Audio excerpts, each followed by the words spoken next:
তীব্র গরম রাতেও অস্বস্তিতে নেই রাজধানীবাসী। ঘুম না আসায় বাসার ছাদ কিংবা খোলা জায়গায় আড্ডা দিয়ে সময় পার করছেন অনেকেই। সবচেয়ে বেশি বিপাকে নিম্ন আয়ের কর্মজীবী ও মেসে থাকা শিক্ষার্থীরা। জহুরুল আলম রঞ্জিতকে সাথে নিয়ে রিপোর্ট করছেন মাজহারুল হক মুহাজির। ভীষণ নিয়ে এলো ফুলঝুরি মেগা অফার সিজন 6। এই অফারে ফ্রিজ কিনলেই পাচ্ছেন নিশ্চিত 12 সেটের আকর্ষণীয় গিফট বক্স একদম ফ্রি।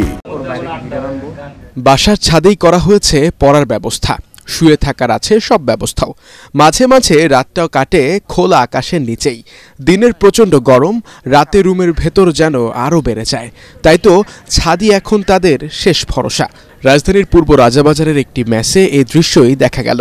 আমাদের নিচে থাকা খুবই কষ্টকর ব্যাপার। এখন আমরা 6 তলায় থাকি, টপ ফ্লোরে। তো এখানে গরমটা দেখা যায়, সূর্যের আলোটা ছাদে বেশি পড়ে, তো ওখান থেকে আমাদের রুমে বেশি যায়। রাতে গরমের জন্য আমাদের বেশি লেট করে ঘুমানো হয়, তো আমাদের আবার লেট করে উঠাও হয়। এই আমরা পড়াশোনা শেষ করে এখানেই ঘুমাই, এবার দেখা যাচ্ছে সকাল 6টা হলে নিচে চলে যায়। রাত গরমের ভিতরে পড়াশোনা করা যায় না, এটা ব্রেনে নেওয়াও যায় না, কনসেন্ট্রেশনের একটা ব্যাপার থাকে। ফ্যান থাকা সত্ত্বেও আমাদের শরীর ঘাম দিতেছে, সো এই কারণে আমরা গরম ঠান্ডার মধ্যে দিয়ে আমাদের শরীর অসুস্থ হয়ে পড়ছে। ঢাকা শহরে সব বাড়িওয়ালাদের উচিত ছাদটা খোলা রাখতে, একটু হলেও যাতে স্বস্তি পায়। ব্যাচেলর আরেক বাসায় দেখা যায় এমন গরমের মধ্যে প্রায় 7-8 জন মিলে ব্যস্ত ফ্যান ঠিক করায়।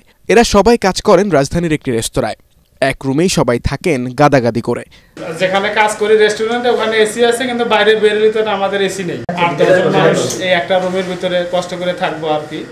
এটাই হলো আমাদের ব্যাচেলর জীবন আর কি। আমরা হোটেল থেকে আসলাম কত কষ্ট করে, এত গরম ঘুরা করে এবং লাস্টে আইলাম, খাওয়া দাওয়া করে আইসা পরে এনে এক অবস্থা, আরো কষ্ট জীবন করতেছে।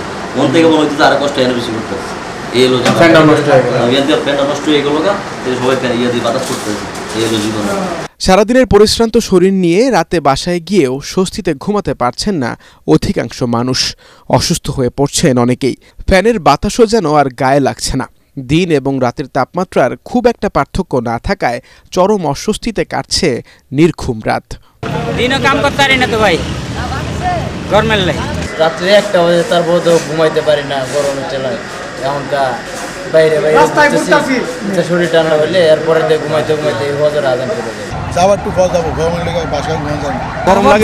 আমার 60 বছর বয়স, আমি কখনো এত দম দিই কখনো দিই না এত গরম।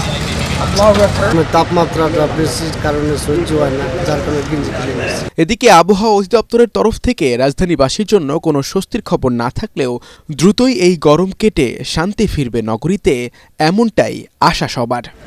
মাজহারুল হক মুহাজির, ATN বাংলা, ঢাকা।